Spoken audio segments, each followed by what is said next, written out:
Thank you very much, Stephen Mbide. Stephen Mbide there ending on a very dark note and praying and appealing to Uganda Electricity Distribution Company Limited to ensure that power is on, especially in those areas of Kampala where there is no power. It's not the best of starts if that is what's happening across the city and its metropolitan areas, but like each one of us can get, your very first day in office, the first few hours are usually cagey and there is a bit of uneasiness, but we hope as the day progresses and indeed the day's UEDCL can come through as effectively as we expect, or even better than Umeme. Later, we shall have a conversation with the executive, not executive director, but managing director and CEO of the Uganda Electricity Transmission Company, the one that will be delivering power to the Uganda Electricity Distribution Company in order for that power to reach your household. But for now, let's take note of NIRA's launch of the mass renewal of national IDs. That is also a very critical service to the country, and various interventions have been made over the years to ensure that it is streamlined, especially when it comes to the attainance of a national ID card. My guest this morning on this particular issue is Angela Bukirwa. She's the Manager Human Resources at NIRA. Many thanks for joining us. Thank you, Chris. How are you doing? I'm okay. How are you? Great. Yes. I understand the mass renewal exercise begins today. Yes, it does. We'll be talking about that very shortly, but first bring us up to speed, especially for those that might not be initiated, what NIRA is. Oh, NIRA is the National Identification and Registration Authority. And this authority derives its mandate from the Registration of Persons Act. Ah, okay. Yes, and 2015. Its mandate is to register all citizens, lawful citizens of Uganda, and lawful residents of Uganda. NIRA is the organization that gives you a birth certificate. You're supposed to issue your birth certificate. Register your birth, then death. Most people fear registering their deaths, but it's very important. And we also issue death certificates. Wait a minute. Yes. I can't register my death. No, not you. Your next of kin or your relatives, yes. All right. But most of us fear to register the deaths of our people, not until it's about property or a land title or something. But it's very important. We also register adoptions and issue adoption certificates. Adoption of children. Yes. So if you have any child you're taking care of and is not biologically your child, even if it's your brother's child, the African setting we usually take care of. As long as you're taking care of them? Yeah. You have to legally adopt them. So we issue the adoption certificates. And now we have a new baby on the block. And marriage. Marriage. Yes. You're also handling marriage? Yes. We are the custodians of marriage. We register marriages and also perform civil marriages at NIRA. Okay. Yes. I hope it's not too much on the plate for you, because the rollout of that could engender some of the other services that you're supposed to be rolling out. And not really. That is like the complete cycle of civil registration. Because what NIRA does is citizen registration and civil registration. From beginning to end, when you're born to when you die. That's the cycle of civil registration.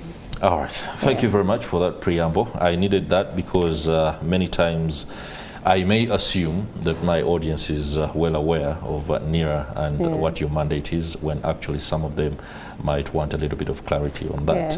So, with regard to the mass renewal of national IDs, these IDs are expired? Yes, they're expired. Wait a minute. Interesting there. Let me see. Do I have my national ID? Okay. Here we are. Date of expiry 19th of March 2025. Oh, okay. 19th of March. That just was like a last few days week. Last week. Yeah. What's my fate right now? Your fate right now, your card is actually still valid because the first cards to expire expired last year in August.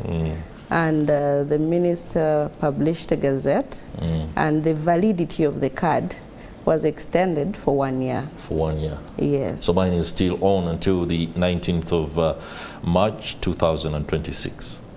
Yeah. No, it was from the August. Previous year. Yes. Okay. It's for 1 year. So please come do renew. Mid this month, we're going open to the public. Yeah. So as of today, we are receiving all the newly recruits that we recruited. We recently held a massive recruitment of registration assistants who are going to help us in this project. And it started off with receiving applications of over 300,000 Ugandans. And how many did you take on? Or how many registration assistants? We needed 10,594 across the country. And you got 300,000 applications? Yes. Wow. But that's a debate for another day, please. All right, so what's the cost that this whole process is going to take? Mass renewal. The mass renewal. Oh, mass renewal is... Cost on the part of NIRA, but also on those that are seeking to renew. Those that are seeking to renew, it's a free service. Free service. Yes. Okay. Renewing your ID is a free service. And oftentimes our people fall prey of con men, scammers, and so on. Yeah. But renewal is a free service. Same applies to enrollment, because this exercise is going to cover both mass enrollment and mass renewal. Enrollment for those who have never registered. And this goes to the baby who has just been born 1 minute ago, to the oldest person we have. So everyone has a right to identification. So we encourage everyone to come and register. Free of charge. Registration is free of charge. It's free of charge. Yes. All right. Could you offer clarity on what is not free? Yes. Because people might misunderstand this registration process and fail to approach the registration assistance. Okay. The few services that are paid for, they're actually in the law. And this money is gazetted. People can go even to our website and confirm how much they're supposed to pay.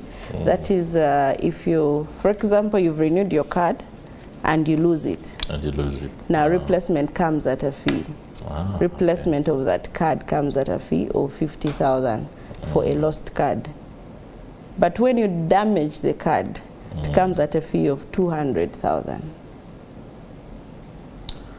Okay. Then if you want to change your particulars, it is 200,000. Not paid to any NIRA staff or registration assistant. But the bank. All this money is paid in the bank.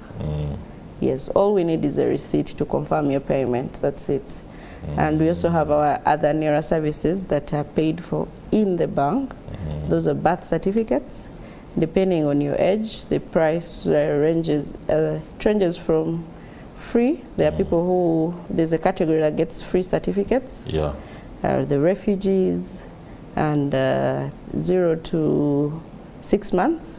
Then from 10,000 to 50,000. The different age categories. Okay. Yeah, death certificates, 20,000. 20,000. Yeah. All right, so what's the fate of those that fail to do renewal of their national IDs? ID cards. The law is clear, and NIRA is not closing today. And our offices are open, and we are always operational. Okay, so this has this particular mass renewal exercise is not time bound. No, the mass renewal, this is like I would call it like a project, or a project has a beginning and an end. But when it ends, the office, we still continue to offer the service. Okay. So if, for example, you're not able to get a service in this 10 months, please visit our offices. We are not going to close down. Just that now in this exercise, we are down to the parishes. We are reaching down to the people for them to get the service quicker. After that, they'll have to come to our offices across the country. All right, for purposes of information, let's just concentrate a little bit more on the registration assistants and where they will be stationed at parishes. Yes. Across the country. Yes. You don't have to be told by anybody that you have to travel to the local government district office. No. Within the parish. Yes, we've recruited 10,594 registration assistants, and they're going to be making rounds across all parishes in the country. The aim is to bring the service as near to the people as possible in the next 10 months. Okay. Yeah. This particular exercise comes on the backdrop of the recently concluded verification of the National Voters Register. I know you're working very closely with the Electoral Commission, especially ahead of the 2026 general election. I do not know what particular messages are there for those that first and foremost failed to do verification but can do the renewals and then seek or want to be eligible to vote. Has that discussion been held between NIRA and the Electoral Commission? Oh, yeah. NIRA and the Electoral Commission are sister agencies. We work hand in hand. We're like a hand in the glove because we depend on each other, and through data sharing, whoever was not able to verify their details, I believe EC has an online portal where you can go and verify your data, and also NIRA has an online portal where you can verify your information on our website and using the USSD code. So verify your data. If you need to change anything, we have a service called change of particulars. Change whatever you need to change, different requirements for the change of particulars depending on what you want to change. And when that is done, we have data sharing. We share data with the Electoral Commission. So ultimately your data gets to Electoral Commission. All right. I would also love to take this opportunity to find out and of course allow for the audience many that could be confused and because of the lack of clarity on these issues. There are individuals that have sought to edit their age. Somebody registered and got a national ID 5 years ago, but somehow they've gotten, I don't know whether it's you know, a new revelation, and they think they were born later than they stated or earlier than they stated. How is that being approached? What does somebody do in order to do that? I don't know whether it's verification or a realignment.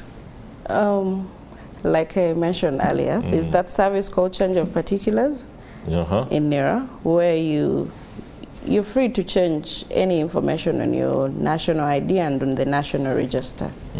Now for the age, one, the onus is on you, the client, to prove that what you're changing from and what you're changing to is actually true. Some of these things actually need going to the government analytical lab where they test your teeth, your bones and they estimate your age. Okay. And it's not a matter of waking up. And you're like, I think I want to chop some 5 years off. Yeah, I feel like today I need to be 40 and tomorrow you're 20 now. It's a process and it's a legal process. Yeah, when you bring those requirements, depending on the number of years you want to change, some, if it's you, and you really have to have supporting documents. You can't just wake up and say, you know, I think I was born in 1980 or 1990. I was thinking of amending so I can add some 5 years so that I can justify the gray. Where do you want to go? Some people want to run out of the country. Interesting there. All right, so what else do we need to know that we could have left out with regard to the renewal of national IDs mass process? Oh, okay. We've after the whole hectic recruitment and training exercise, we've trained all our registration assistants, and today they are reporting. Today is day one of reporting. You said there were 10,000? 10,594 across the country. Okay. Today is day one of reporting. We have in-house preparations as we open the service to the public, but today is day one of mass enrollment and mass renewal. And I confirm all my staff are highly trained. Highly trained. Yes, with new equipment, exciting equipment actually. Yeah. Can you also confirm that they will be paid, and how much are they being paid? Oh, they're going to be paid. Because that is important for Ugandans to know. Many times these young boys and girls get to complain during the process of registration, and then it affects how this information is onboarded onto the national database. Yeah, as you noticed, when last week we concluded training on Friday across the country, and everyone who trained actually got paid for that training, 4-day training period, and we pledge everyone is going to get paid. However, sometimes there are delays, which may not, I'm not saying they're going to be there, but in case they're there, we are going to manage and handle quickly. Though someone's salary and what they're supposed to pay is supposed to be a confidential matter to them. No, I'm not saying you divulge that information. What I wanted was the assurance that I assure all the Ugandans watching us. Yeah, we are going to pay every registration assistant. Okay.